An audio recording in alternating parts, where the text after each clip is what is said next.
Welcome to the Creators MBA podcast, your go-to resource for mastering the art and science of digital product entrepreneurship. My name is Dr. Destiny Kopp, and I help business owners generate consistent revenue from their digital product business without the need to be glued to their desks, constantly live launching, or worrying about the social media algorithms. I hope you enjoy our episode today. My special guest today is Lisa Lisson. Lisa is a leading genealogy expert and the founder of Are You My Cousin, which is a comprehensive online resource dedicated to empowering family history enthusiasts worldwide. Through her website, engaging YouTube channel, and sought-after speaking engagement, Lisa equips researchers with practical strategies and clear tutorials to navigate the exciting world of genealogy. Lisa, I am super excited to chat with you today.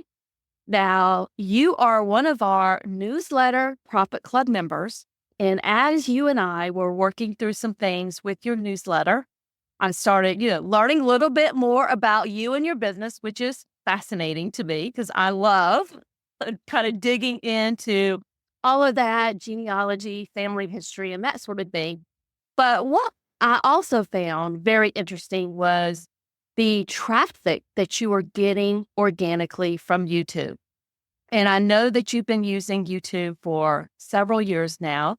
And I think obviously you're doing a great job with it. You've grown your YouTube channel. You're getting people who are interested in sponsoring you through your YouTube channel. So I want to dig into all of that for our listeners here today.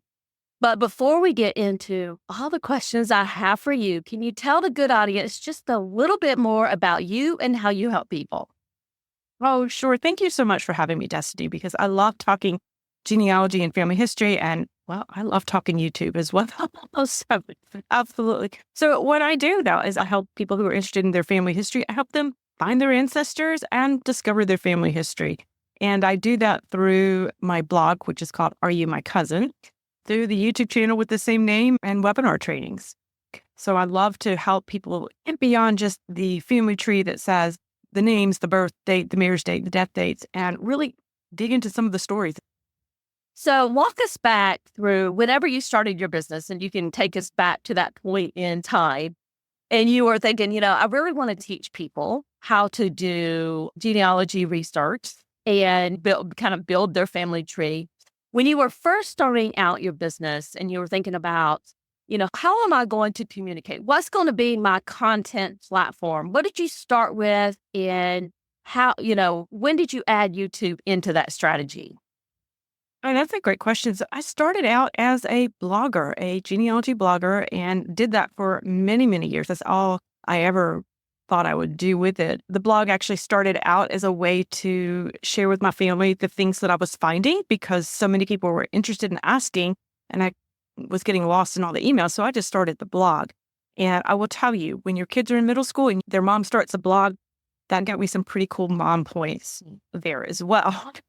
And so forward, it sort of just was a gradual thing as people started reading it that were not actually related to me, that they started asking questions about, well, how did you figure that out? And how did you do that? And that was sort of the gradual progression of how I went from really just a family blog to an actual teaching type blog. And that's what it was for many years. I did that and even started speaking based on it. But YouTube really came about only just 2 or 3 years ago, where I got very intentional about using YouTube. I had YouTube for a while, mainly as a parking place for videos to put on my website. But I never really had intention of doing anything. And again, one day looked at it a couple of years ago and realized people were actually watching some of those videos. So I thought, oh, well, maybe I need to pay attention to this. And I just dabbled in it for a while. And then I was in a business mentor type group, and the idea of being able to use YouTube as a marketing tool, not so much a content creation tool, but a marketing tool for my business, kind of clicked. And I was like, now I get it. Now I get what YouTube can actually do for my business. It, fortunately for me, was right before a lot of the Google traffic changes were happening for bloggers, where we were losing a lot of traffic. So it was a good timing on my part because then I was able to leverage that YouTube to continue to build my email list and build the business when the blog was taking a bit of a hit with some of these Google updates that have happened. And I think you're bringing up a good point. I'm seeing it, with several of my clients where with all the AI changes and everything, their blog traffic has gone down. But where I am seeing them have success is with YouTube, just like you. Pinterest has also still been a good kind of organic traffic driver for folks. So you mentioned something just a second ago, and I really thought it was, kind of eye-opening. You said, I really kind of changed the way I thought about YouTube and really wanted to start using it strategically in my business. So can you walk us through what changes you made and what results you have seen from doing that? Sure. So I started to really view YouTube as really a marketing tool. And so I really knew that to do that, I needed to, one, grow my subscribers, the YouTube subscribers. So that's continued to do. But I needed to be very strategic with that. And I had to actually understand YouTube. So I had to take a step back for a moment and study what is YouTube about and how can I use this? And again, I was in a business mentoring group, so I had some support there. But what really I recognize is at the end of the day, YouTube, it's a fantastic video platform, but they want to keep people on YouTube. YouTube's really not all that excited to send people from my videos back to my website because they want to keep people on YouTube. That's their business model. And so once I understood that, what I strategically was able to do was, okay, if I can keep people watching my videos, you know how you sit down to watch a video and then you watch the next video and you watch the next video? That's what YouTube wants. And so if I can capture people's attention that way, then YouTube will then serve up, oh, you're interested in watching genealogy videos? Well, let me show you another one that you might be interested in. Let me show another one of Lisa's videos into your home feed that you might be interested in. And so that was a way that YouTube is actually using their algorithm to grow my channel. All of that's just organic within the YouTube platform. So I wasn't actually, I wasn't paying no paid ads or anything like that. It was simply leveraging their algorithm for that. It's a slow growth. I'm not going to say that it's a super fast way. It's a slow growth, but I prefer the slow and steady to that kind of overnight sensation that sometimes we see that's not necessarily really sustainable. So I always wanted to make sure I created really solid videos as far as content is concerned and giving value. And I would recommend, if you like this video, be sure and watch the next video on your screen because I'm going to show you how to research the 1850 census record for your ancestors or whatever that next video would have been. After I would do several in a series, and then at the end, I'm like, if you really like this, head over and sign up for my newsletter so that you can get actionable tips into your inbox every week. That way, I'm not sending them off the platform every video, but every 4, 5, 6, I'm going to make that call to action off the YouTube channel. So I understand your strategy. The strategy is like any social media platform, keep that, they want to keep them on that platform. So you are leading them from video to video. And then maybe after the 4th video or the 5th video, then you would say, go sign up here to get on my email list. And you can get these weekly tips in my email. I love that. So let me ask you this. I'm going to switch a little bit of gears on you here. I know that your channel has a mix of educational and promotional content. So can you walk us through how you balance all of that, where you're teaching those valuable genealogy techniques while incorporating affiliate promotions and other products that you might have in your business?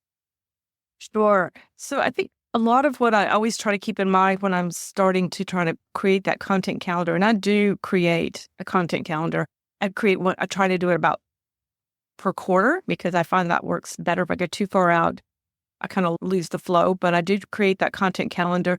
What I always want to keep uppermost in mind is that I'm delivering value, that somebody who watches that video will walk away with something that they have learned, regardless of if I'm promoting an affiliate or a sponsorship. I don't want it to be so heavily based that they can't walk away without some type of information without having to maybe necessarily purchase that product type thing. So I do try to make sure I always have something in it for everyone, shall we say. And I do balance. So it is an educational type of thing. I try to keep that focus on the viewer. And a lot of what I'm showing and teaching is how I do genealogy research, how I tackle those tough problems. And so I want to share the products that I use that actually help me do that. The companies are actually really respond well to that because it is kind of a watch me how I use this particular product, right? Watch how I do this particular technique. The audience really seems to respond to that type thing. I love that. So it's really, here's how you're doing it, and here's how you're using this tool to do this genealogy research. And I know that you've gotten some sponsorships, and definitely I know you have Zillia partners out there. So I think that strategy is most definitely working for you. So let me ask you this, and this is, partly just for my own education here. One of the reasons why I personally haven't tackled YouTube and I use podcasting as my content platform is, I probably have some mindset issues there. I feel like I'm a little bit older and I feel like I'm always willing to lose those few pounds. And that's really probably has kept me from jumping on YouTube. Can you walk us through, have you ever experienced that? And if you have, then what helped you kind of get over that? Oh, sure. I think tackling the mindset piece of actually doing YouTube really, that was probably the hardest thing I have done on YouTube. And I came at it with having no background or skills to video and to edit. Those are all self-taught that I've done. And at the end of the day, I just had to kind of build myself up and go, I'm just going for it. And let's just see what happens. And it took a while for me to feel comfortable in the front of the camera. When you edit your own videos, that is a very humbling experience. That was really tough on me. But I finally just realized that people did like my videos. They don't mind that I don't have the prettiest aesthetic background that's so popular out there with the YouTube crowd. They don't seem to mind that I have this Southern accent and that I stumble over my words at times and I lose my train of thought. In fact, people have reached out to me and say, oh, I can really relate. I like the fact that you're just very casual and I feel like I know you. So I think just having that positive feedback was very helpful. I would also, when I would create the videos, I would just be so nervous about putting them out there early on, or would schedule the videos out because I do create ahead of time and then I schedule the videos much like you would a podcast. And I always knew in the back of my mind, if I chicken out, I can unschedule it. And I have never, ever unscheduled a video.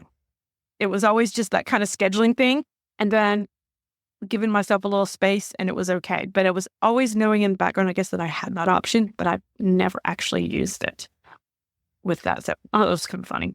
I love that little tip. Just go ahead and schedule it. And, in your back of your mind, if you, want to unschedule it, you had that opportunity. But I love the fact that you've never taken that. It never went down the path. I have dabbled in, for a while there, I was doing YouTube lives to help kind of build that connection to audience. I even had an asthma attack live on a YouTube video. So I figure if I can go through that, then I'm good. In fact, it was one of the highest viewed YouTube lives that I've found. I know that sponsorships are something that you are interested in, both for your YouTube channel and for your email newsletter. And I believe you've had people approach you based on your YouTube channel and wanting to do sponsorships. Can you walk us through what happened there and the collaborations that you found through your YouTube channel? Oh, sure. That was actually, I think I was a little surprised, but people started reaching out to me as far as sponsorship partnerships on the YouTube channel. And part of that had to do with just, I think, one, that I'm very consistent. There's a fairly small niche when it comes to genealogy. I think I was able to gain traction that way. But what I found is that when we would get either converse through email or virtual Zoom meetings, that when I would approach them with the ideas, in other words, they might say, we're interested, what do you think? And it's important that I put in my due diligence to make sure, one, that company is in alignment with what I do and what I value. And then I would brainstorm ideas and say, okay, this would be the idea for the video. These are the learning objectives that I have for that video. And this is how I see your product fitting into that video.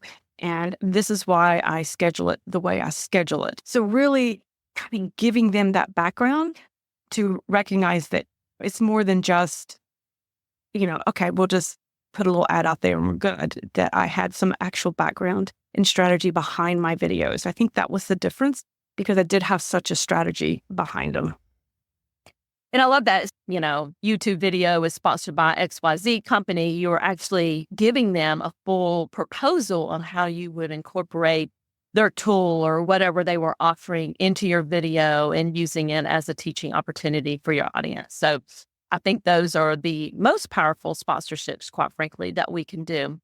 So, Lisa, first of all, thank you so much for being here today. Do you have any last minute tips for the audience if they're like thinking, oh, maybe I should try YouTube in 2025? Maybe that's going to help me get some organic traffic that I may have lost, like from my blog. What would you say to those people?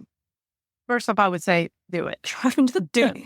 And you don't have to be perfect. You let go of that. But I think one of the most important things to really, when you're starting out to try it, is to be consistent. So I currently post new videos every week, but not everybody is able to do that. If you can only post one every other week or one a month, if you can be consistent and consistently promote them on your other platforms, through your emails, through your other social media platforms, then that will get that foothold in and get you started to grow in that YouTube channel. But I love that. So it's the consistency that's so important. As it is with everything, right? The consistency is there, whether it's your newsletter that you're sending out on a weekly basis, a podcast episode that you're doing on a regular basis. Can you let them know where they can find you? Oh, absolutely. So I'm at Are You My Cousin pretty much on all the platforms. Or also my name, which is lisalisten.com is my website and is kind of the gateway to everything that I do. And so definitely can find me on all of those platforms.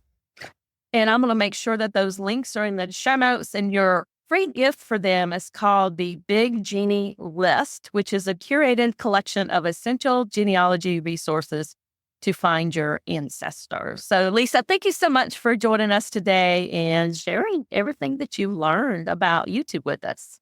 Oh, you're welcome. Thank you so much for having me. Thanks for listening all the way to the end. I hope you enjoyed this episode today. If you loved the show, I'd appreciate a review on Apple Podcasts or your favorite podcast platform. Have a great rest of your day, and bye for now.